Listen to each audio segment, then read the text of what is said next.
Ladies and gentlemen of the press, we have a statement which I'm going to read. Fellow Kenyans, several important developments have taken place since we last addressed the nation 2 days ago. First, a section of the clergy has called on Azimio la Umoja to call off protests and instead engage in talks with Mr. William Ruto. Our answer to the clergy is in the Gospel of John chapter 8, verse 32, which says, and I quote, "Then you will know the truth, and the truth will set you free," unquote. All that Azimio is looking for with regard to electoral justice is the truth. The truth includes the opening of the servers for a forensic audit of the election results, tangible actions by the regime to lower the cost of living, restoring the subsidies on fuel, electricity, education, and food, stopping the unilateral reconstitution of the IEBC, reinstating the 4 IEBC commissioners, ending the tribalization of the public service appointments, and cancelling the appointments of 51 CAS or CASs that has no constitutional basis. We are aware that the regime is moving ahead to privatize state parastatals without the authority of Parliament. We call on our members of Parliament to stand firmly against this illegality to give away crucial national assets without public oversight.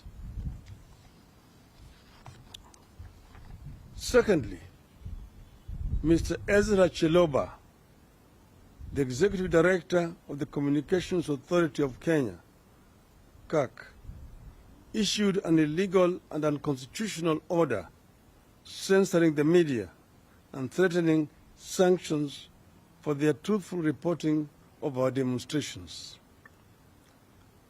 We agree with Democrats around the globe that the democracy dies in darkness.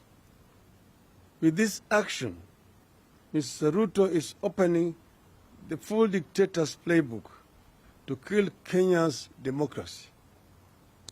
We in Azimio will not and cannot allow Ruto to take us to the dark days of yesterday.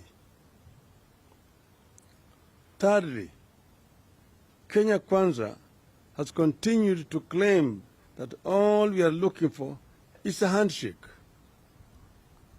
We emphatically refute these unfounded rumors that we are protesting to improve the lives of Kenyans because we want a handshake.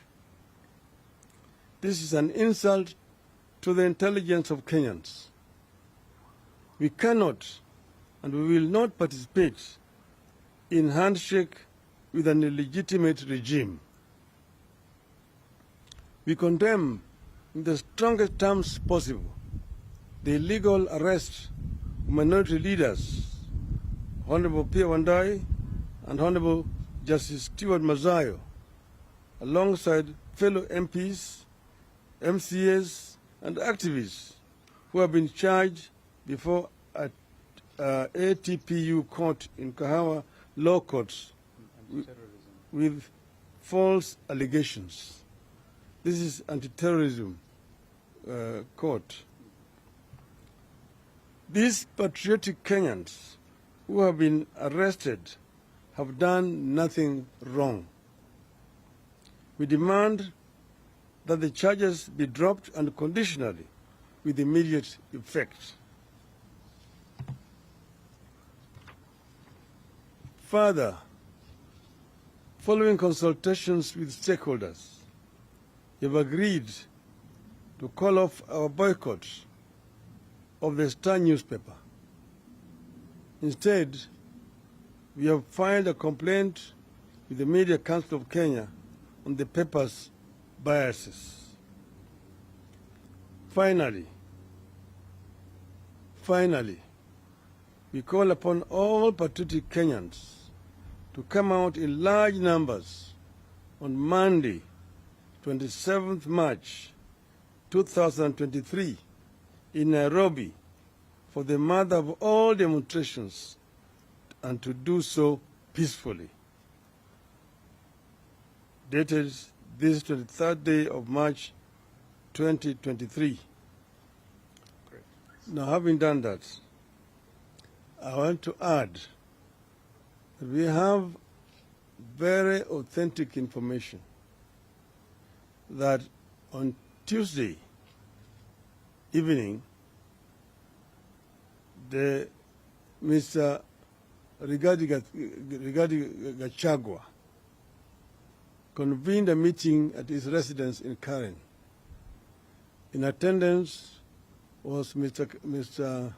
Kamau Ichung'wah and also Mr. Ndindi Nyoro. They had invited several youths from different parts of the country to that meeting. And that meeting turned out to be a strategy session to plan to counter the demonstrators on Monday. The plan, according to information we have,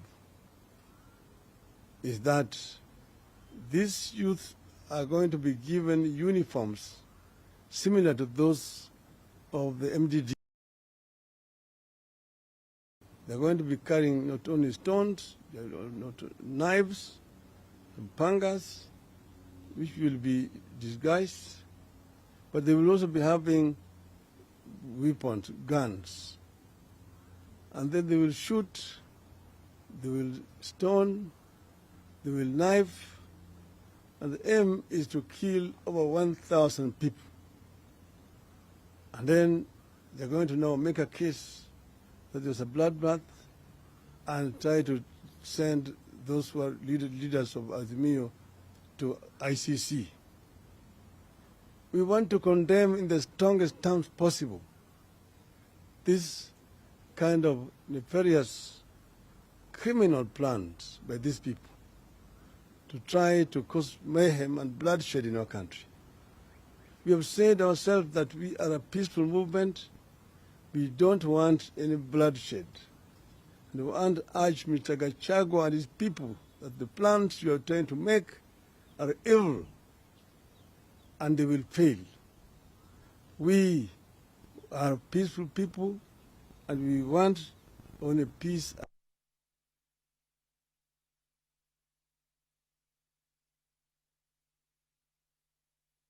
It will not be the plan of Azimio. It will be the plan of this regime, which is completely contemptuous the wishes of the people of Kenya. Shame on you. Kwa Kiswahili,